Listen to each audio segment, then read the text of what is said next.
Hey everybody, welcome to A Course in Miracles Applied.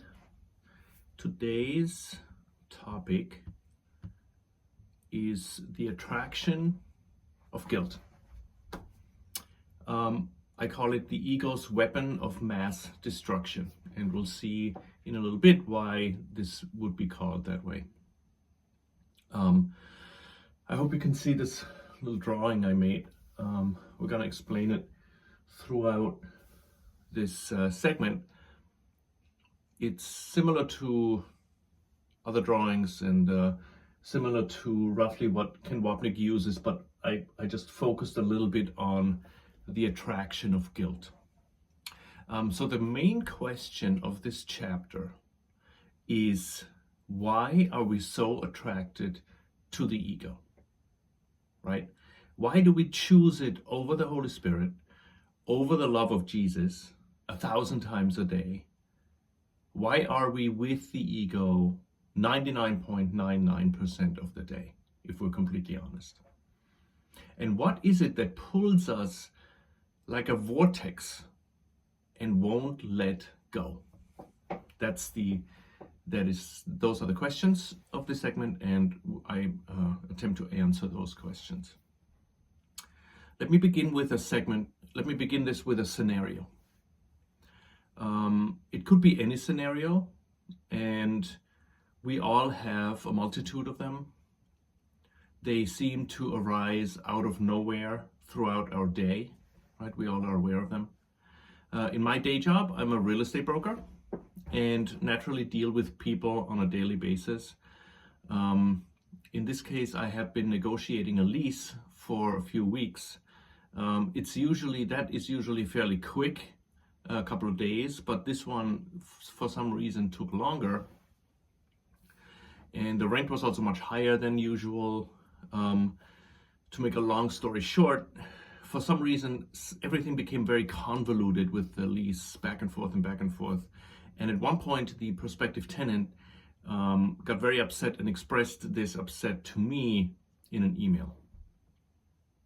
That was in the evening, and there was really nothing I could do until the next morning. And sometimes I'm okay with that kind of thing, and at other times I'm not. It really depends on my level of fear at that moment, right? So this instant though was a little different from other instances because I was able to catch the moment when I was about to decide either for the ego or for the right mind. I was able to look at the factual thing from kind of a neutral perspective at first. And after a few moments, I realized though that my awareness or my mind was pulled towards the ego. It was a fascinating thing to watch. It was almost like I watched my mind being pulled towards the ego and away from my right mind. I began to think about what my client said, and I felt dread. I felt some guilt over possibly some things I could have done better.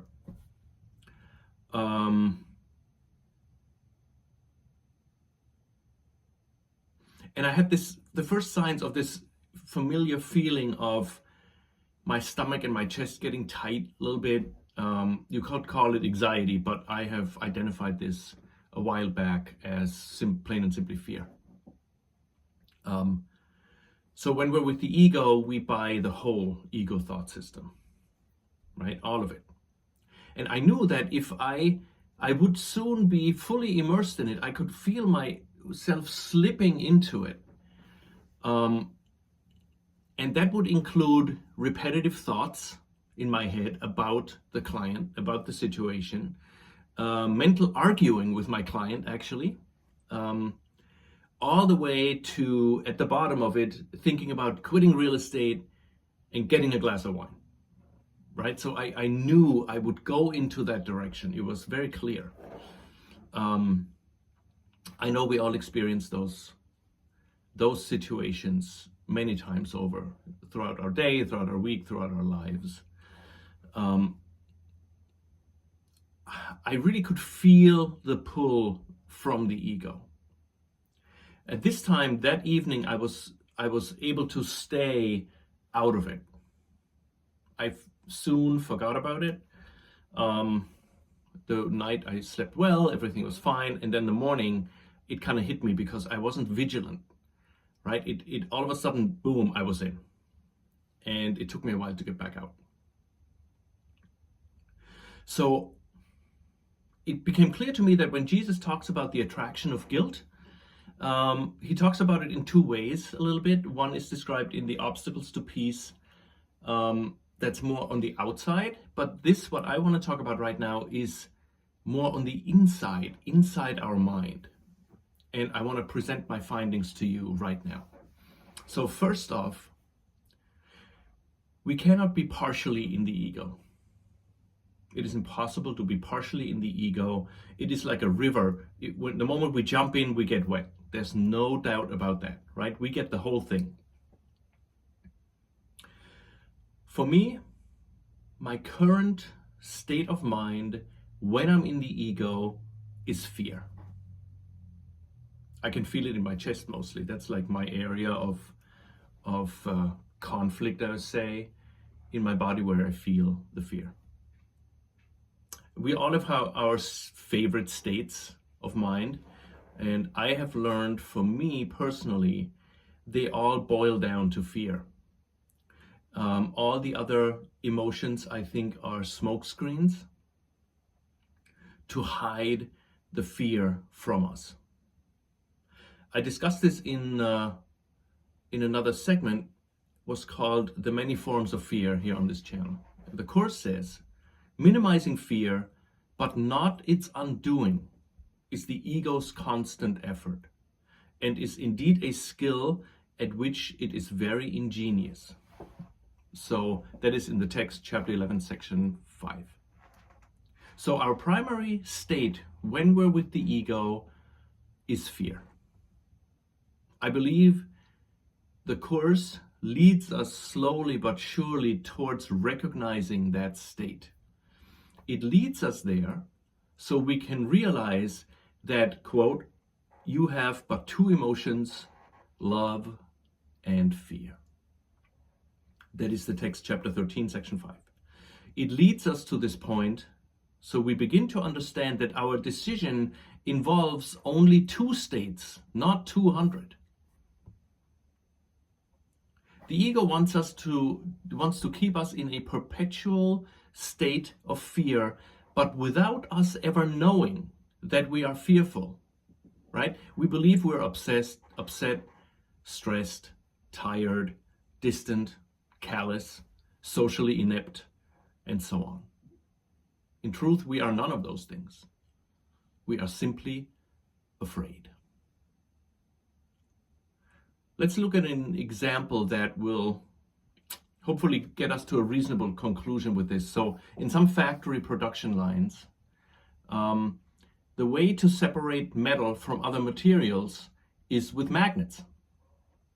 The material moves on a conveyor belt and it goes under a powerful magnet, and all the metal parts cling to the magnet and the rest stays where it is. In our case, guilt is the magnet of the ego. But how does it work? And how does this apply to our daily work with the Course? To understand how the attraction of guilt works, we must first understand what the ego's motives are. That is always the very core of the Course's curriculum, to understand the ego's motive. For the ego, it's all about survival, right? It cannot stay alive without our support. And our support means we consistently and continuously choose it. Actually, that's not quite enough for the ego. So in order to feel safe, we have to melt with it. Be not two entities, us and the ego, but one unit. When the tiny mad idea that there can be more than oneness, the oneness of heaven, first arose in the mind of God's Son, there were two ways of reacting to it. The Holy Spirit's answer was to smile at the preposterousness of it. The ego's answer was to take it seriously. The ego is basically the sum of all the thoughts of separation and individuality. It cannot stay alive without our, the Son of God's, decision for it. So for one single moment, we considered the possibility of our individual existence, right? In that moment, we turned away from the Holy Spirit and toward the ego. From this moment on, the ego was aware that were we to turn away from it and return to the Holy Spirit, it would vanish. Individuality and separation can only be upheld by belief, because they are illusory and cannot be accomplished in truth. The ego knows that were we ever to turn back towards the Holy Spirit, it would cease to exist. It needs us desperately. So how can the ego bind us to it and make sure we never leave it? How can it do that? It is through the concept of sin. The ego tells the separated Son of God that not only is it possible to be an individual, it actually happened, but at a tremendous price. According to the ego, our wish to be an individual has destroyed the oneness of heaven. Because of our wish to separate, God is now dead. Our home is gone, and we can never go back. Our wish to separate became a sinful act because we cherished our individuality, we accepted sin in our mind. What follows naturally and logically from this is a tremendous and traumatic experience of guilt. Not only did we commit a heinous act, we became, as the workbook says, quote, the home of evil, darkness, and sin. That's in the lesson 93. This guilt is so powerful and, quote, the severity of the guilt is so acute that it must be projected. That is in the text, chapter 5, section 5. So unable to stand or live with this experience of guilt, we split it off and we projected this guilt onto God. He now became the victimizer, the one who wants to destroy us. And this moment is the birthplace of fear, because we are now afraid of God's retaliation for our act of destroying heaven. To escape this, the ego counsels us to flee the mind that has become a battlefield of one or the other, quote, kill or be killed, God or us. We vow never to return to the mind which has become the scene of the crime, and we make the world to hide from God in it. We splinter into billions and billions of fragments in the hope that God will never find us. And now we are here with no memory of any of this ever happening. It's a brilliant plan from the ego.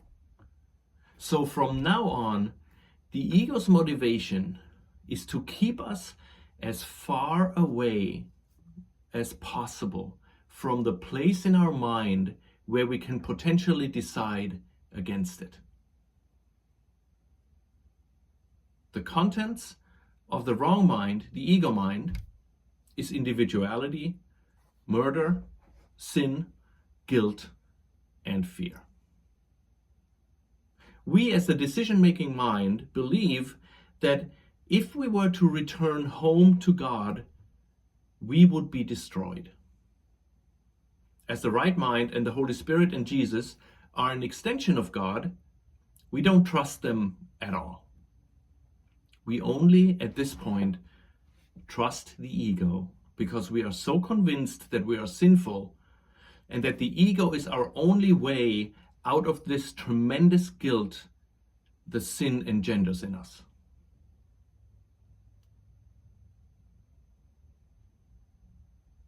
So my client's email to me was the tiny mad idea. My mind was pulled towards the ego because that is still where I believe my safety lies. The other option, namely choosing the Holy Spirit or Jesus, is still too frightening for the most part. Now, you might think that it's easy to decide for Jesus and for the Holy Spirit. This is not so. In my experience, the further we go into the depth of the ego thought system, the harder this choice for Jesus becomes, at least for a while. It doesn't have to be hard, but it is usually experienced as such. As Jesus says, and I think this is a very important quote, he says, you have not gone back far enough, and that is why you become so fearful. As you approach the beginning, you feel the fear of the destruction of your thought system upon you, as if it were the fear of death. That is in the text chapter 3, section 7. So, our default state is that we are with the ego. We are joined with the ego. In fact, we are the ego, right? We have become it and we are fully immersed in it. When we're on a spiritual path, for example, with the Course, we tend to not believe this. We believe we have a leg up toward the ego. We believe we can be ahead of the ego. Jesus urges us in the Course, in many ways, to respect the ego for what it is, and then look at it with him. Dismissing the ego will keep it. Dismissing the ego will keep us in the ego. In our current state of fully believing in our own sin, it is like we're trying to cross a river, right? We cannot swim straight across that river without being pulled towards the direction of the current. Without our belief in sin, it would be as if we would swim across a still and quiet pond, easily able to decide in which direction we want to go, right? If we lie in bed at night, unable to stop thinking about things, we do this because we are attracted to our guilt. The decision-making mind is pulled toward the ego through guilt. That's why it's never the thoughts in and of themselves that are the problem. The issues we constantly think about change on a dime, right? We all know this. It's not about those thoughts. New ones pop up out of nowhere all the time. Old, long forgotten ones come back to haunt us. It's never about them, but only always about the guilt that is the source of those thoughts. So that's why we have this drawing like this. This is the decision-making mind, right? This is the Course in the workbook describes this, the cloud of guilt. That's why I chose that symbol. So we have the cloud of guilt, and the guilt is the magnet, and our decision-making mind who possibly wants to decide for the Holy Spirit, we watch ourselves, our mind going right always back to the guilt. And we might not experience the guilt, but we might experience anger, repeating thoughts, anxiety, restlessness, seeking, addiction, special love, depression, judgment, etc. Right? We might experience all those thoughts. We might not experience the guilt directly, but we are always being pulled. It's almost like we try to stand here and boom, we're back at the bottom of the ego thought system. So when the ego, or when the person in the apartment above us, for example, makes loud noises and we're getting upset, our mind has been drawn toward the ego by our belief in guilt. When we judge the person in front of us at the supermarket, or our obnoxious family member at the reunion, or our spouse for forgetting to take out the garbage, it is always the attraction of our guilt that pulls our decision-making mind toward the ego. When we try to meditate and cannot quiet our thoughts, it is our guilt that is the source of this disturbance. And this is, I think, a very important point. Jesus only talks about this once in the whole course, but I think it is so important. He says, the problem is not one of concentration. It is the belief that no one, including yourself, is worth consistent effort. That is in the text, chapter 4, section 4. The problem is not one of concentration. It is not one of discipline. We don't believe we are worth consistent effort because of our belief in guilt. It is therefore always our guilt we have to work with. Nothing else has any kind of impact. If we don't let go of our guilt, we will stay with the ego. There's no other way. With the Course, Jesus gave us the means to undo our guilt through forgiveness. We have discussed forgiveness before in other chapters, but it might be helpful to discuss it again within the framework of this segment.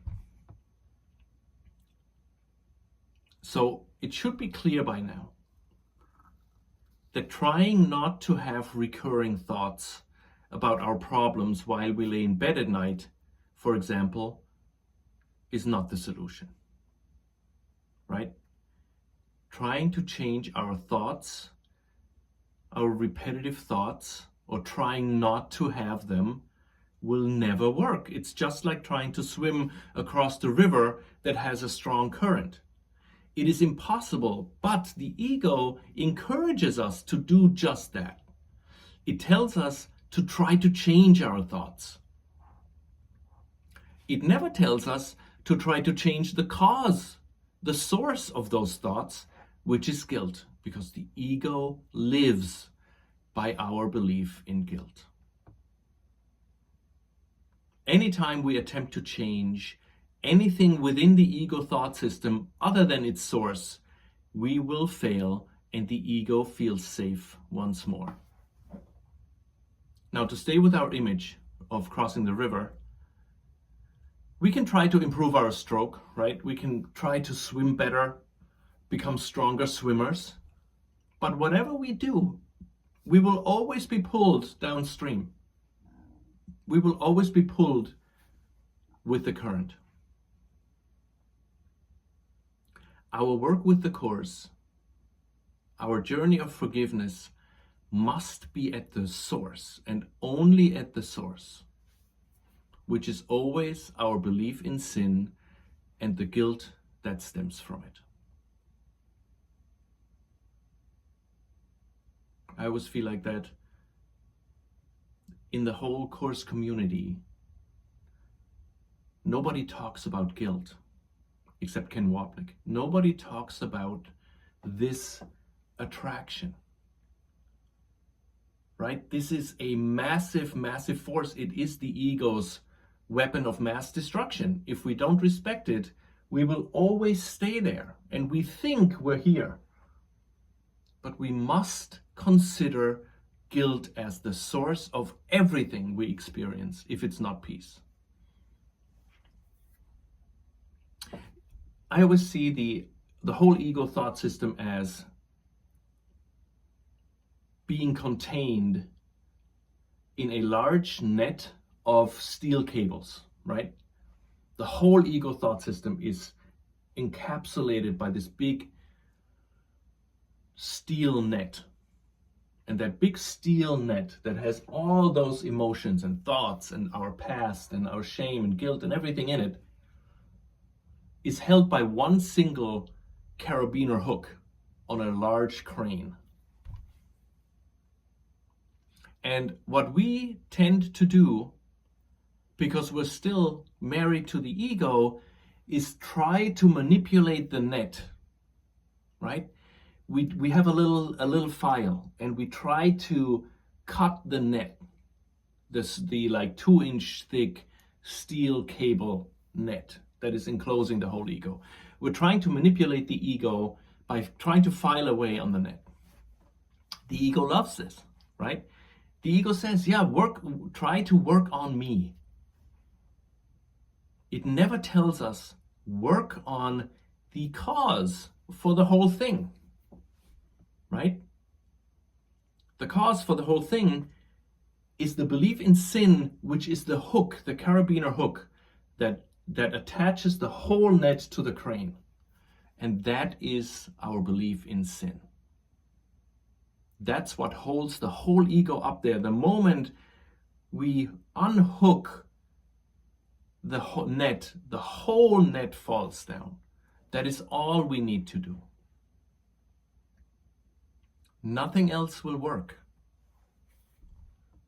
But the ego will tell us that it will work. It gives us all kinds of mental gymnastics, including forgiving people out there, right? Forgiving ourselves, loving ourselves, trying to see the Christ in others, or changing our mind about others on our terms. It will not work. The ego takes the course and says, this is what the course says. You try to see the Christ in somebody else. It does not work. It is like trying to cross the river to the other side with a massive current. We will never reach the other side. We cannot see the Christ in somebody else. At least not how we think we can. As a basic principle, trying to change anything will not work. This cannot be repeated often enough. Trying to change our mind will not work. The Course talks about changing our mind often, and the whole workbook is based on this notion. But it is really important to understand that this within the greater curriculum of the Course. Because we have forgotten that we have a mind, we must first learn that we have a mind, and that mind is split between the ego and the right mind, between the wrong mind and the mind of the Holy Spirit, right? That is what the whole Course is for, to explain to us, you have a mind, and that mind is split between those two, and you can decide, right? But within this curriculum of the Course, it always comes back to the undoing of guilt through forgiveness. This forgiveness, in order to have any effect, cannot be our own forgiveness. It must be the forgiveness of the Holy Spirit. We cannot forgive. We, as the decision maker, fully attracted with a 10,000 watt magnet to the ego, cannot forgive. The ego loves to forgive within the ego, right? It forgives to destroy, as the pamphlet says. Forgiveness to destroy. The ego forgives to strengthen itself. The ego tries to tell us, oh, you can see the Christ in somebody else. That is the ego's Christ it wants us to see, because it does not want us to go back to that point and realize that the whole thing is an illusion. So it gives us solutions that feel kind of good to us. Oh yeah, try to see the Christ in somebody else, right? It doesn't tell us that it is impossible from here to see the Christ, and we can't go here because of this attraction, right? We must respect that. Otherwise we will stay there and we will think we're over here.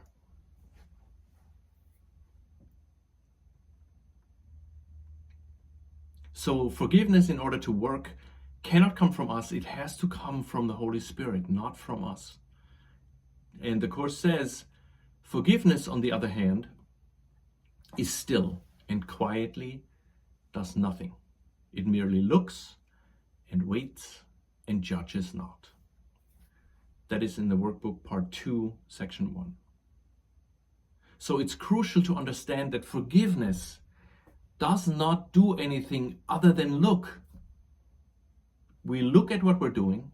We look at our thoughts being pulled toward the ego, toward our guilt, and we look and we wait and we judge not. Looking at the ego with the Holy Spirit or Jesus, while not doing anything about it, that's the solution. And the you who is looking at the ego cannot be the ego, because the ego lives by denial and would never let us look except with judgment. So looking at the ego with the Holy Spirit or Jesus is the only way we can distance ourselves from the ego thought system. If the decision maker, who is usually here, looks at this, it can't be in here. It has to be in here. The decision maker looking at the ego must be outside the ego. And each time we go to this place and look at it with Jesus, one of those little strings gets cut. Each time we do that, right? And over time, over decades of work, this attraction loosens until one point it'll stop. There's no more current and we're in the pond. So for this to happen, we look at anything that isn't peace. Anything and everything, every thought, every emotion, and every person and situation we encounter. We look at it, we ask for help, and we wait. At that very moment, guilt will pull us again into the direction of the ego and will tell us to do something about it. Don't just look, you gotta do something. And we can look at that if we catch it. The ego is an illusion, and the only way to escape it is to look at it openly, ask for help, and wait. It must dissolve if we don't give it our power, because it can only live by our power. We give it power if we try to change it. We don't have to do that. We look at it, and in time, it will loosen the attraction to us.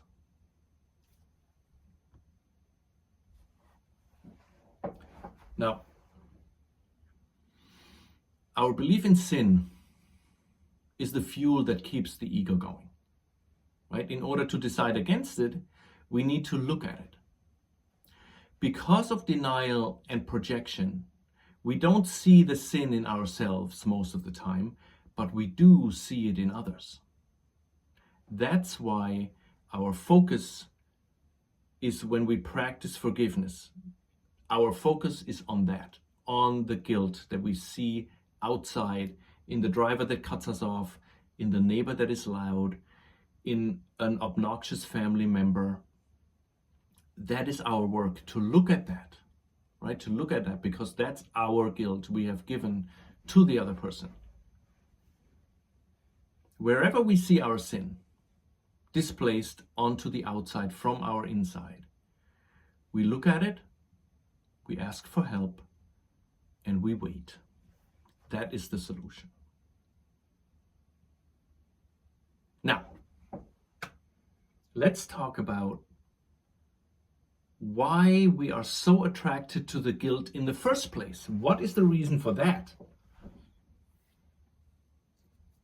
We think the attraction of guilt is strong, and we have established that, right? It is very strong. It seems very powerful, like the very strong current in the river.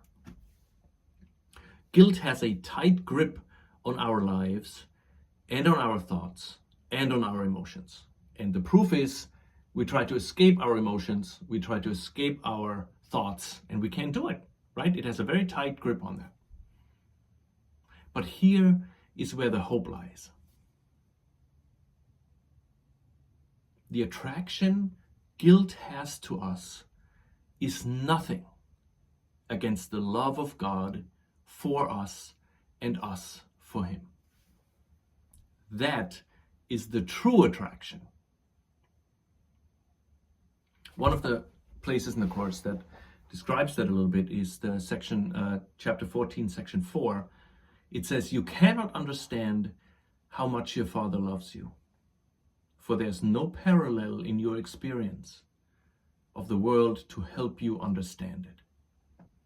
There's nothing on earth with which it can compare, and nothing you have ever felt apart from Him resembles it ever so faintly." Our love for God and His for us is true. The ego is illusion. The ego's special love is an illusion. The ego must make us believe that there is a force stronger than, quote, the attraction of love for love, as chapter 12, section 8 says. That force, quote unquote, the ego uses, as we have discussed, is guilt. Guilt is there to blot out our attraction to God. It says, "For still deeper than the ego's foundation, and much stronger than it will ever be, is your intense and burning love for God and His for you, and this is what you really want to hide." This is what we want to hide. That's in chapter 13, section 3. So the whole world, all of our thoughts, everything we do and say and think, our whole lives are designed to hide this burning love we have for God and Him for us. That is the purpose of the world. Everything we look at reflects this hidden mechanism of hiding this attraction. For the very moment we let ourselves get in touch with this longing, this yearning for God and our home, quote, "the bleak little world will vanish into nothingness, and your heart will be so filled with joy that it will leap into heaven and into the presence of God." I cannot tell you what this is, what this will be like, for your heart is not ready. That is in the text, chapter 11, section 3. So the attraction of guilt, the attraction guilt has to us, is the ego's counterpoint to the love of God. In order to stay alive, the ego needed a force that feels stronger than the love of God. Again, the ego's goal, the ego's whole existence, goes towards keeping us away from this burning love for God. And guilt is that force, keeping us so preoccupied, we can't even think about the love of God, other than in the smallest, tiniest portions we can manage. It says, "But this you must remember, the attraction of guilt opposes the attraction of God. Right? The attraction of God is all this, the yellow. And the attraction of guilt keeps us in this tiny, tiny, tiny, tiny space in our mind where we are so afraid we cannot go back here, because if we would go back here, the whole thing would open up to us. Right? That is the pond. The whole thing would open up to us. So let's go back into the world and apply this principle of this attraction to God versus the attraction of guilt into our daily lives. Each time we get angry at someone, each time we hate someone, each time we're slightly annoyed by someone, what we're really trying to avoid, what we're really trying not to experience is the love that is there. Jesus says, the loving thoughts his mind perceives in this world are the world's only reality. That is in the chapter 11, section 7. So if love is the only reality of this world, each encounter we have throughout the day, be that in our thoughts about someone, be that emailing someone, calling or texting someone, or meeting someone in person, is an encounter of love. Quote, everything else is your own nightmare and does not exist. That is in the text chapter 1, section 1. But the ego must tell us that love is the thing that is unreal, and guilt is the one reality of this world. And if we look around us, look at how much we make other people responsible for how we feel, see how the world always searches for the guilty ones. It becomes clear how much we have bought into the ego's goal, how much we have actually helped the ego reach this goal. In other words, how strong this attraction of guilt is to us. When we look at another person, we can watch how our mind is being pulled toward judgment, toward condemnation and attack, right? We can look at this with Jesus and the Holy Spirit. Once we do that, we can realize that we want to see the guilt. We want to see the guilt. We are fully attracted to it because it shields us from the love that is there. The guilt we see in the other person shields us from the love that is there. Every time we are attracted to, and that love that is there, that is the reality between us, is quote, or would quote, make you weep if you remembered how dear it was to you. This love would make us weep. That is in the text chapter 21, section 1. So every time we are attracted to guilt, every time we lie in bed in the morning and can't stop thinking about our problems, we do that so we don't experience first the guilt and eventually the love that is waiting for us on the other side of those thoughts. The thoughts shield us from the guilt, and the guilt shield us from the love that is the only reality in this world.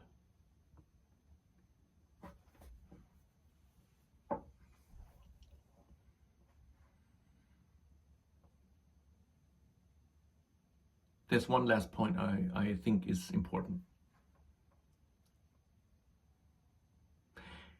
It would not be beneficial, I think, if we try to go from the negative thoughts we experience directly to thinking that this is a defense against love. I think it's helpful when it gets really difficult as a temporary fix, but I think in general, it's better not to skip this, any kind of steps in that, because we, I think, have to first realize how much we are attracted to those thoughts. And moreover, how much we are attracted to the guilt that is the source of those thoughts. And then ask the Holy Spirit and Jesus for help. And not try to skip from, I have negative thoughts, oh, they're just a defense against love. That is a solution the ego would tell you. The ego's, you have to understand that the ego's basic premise is for us to never look at guilt. Because it knows once we look at guilt, we realize the attraction of guilt is the defense against the attraction of love. But we cannot do this without experiencing it. We have to experience the guilt. It is a very hard process. If it's an easy process, we're here. The ego gives us all kinds of easy processes, even with this course, right? The ego says this course is easy. This course is the hardest thing there is. Because the ego's whole existence is based on our belief in sin. That's why it does not want us to look there. It wants us to look everywhere else, right? It wants us to try to see the Christ in somebody else, for example, because then you can say, hey, we're doing the course, right? Try to see the Christ in somebody.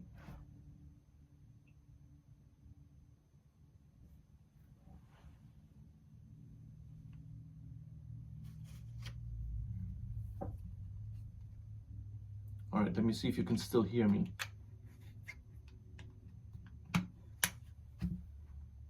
Because I just lost my headphones. But we're almost done. So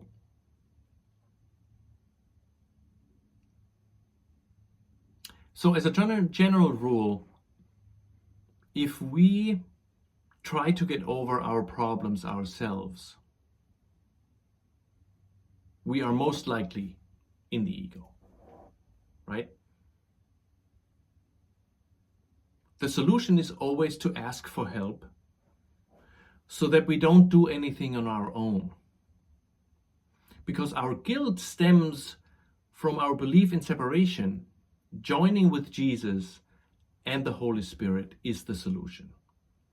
And it says in the Manual for Teachers, section 29, it says there's another advantage, and a very important one, in referring decisions to the Holy Spirit with increased frequency. Perhaps you have not thought of this aspect, but its centrality is obvious. To follow the Holy Spirit's guidance is to let yourself be absolved of guilt. It is the essence of the atonement. It is the core of the curriculum. So the core of the curriculum is to let ourselves be absolved of guilt. If the guilt is gone, that magnet turns off, and our mind can very gently float back towards the decision maker, and from there make a very, very easy choice against separation and individuality, because it's nothing. There's no gain in it. And then we can go back to the memory of God, right?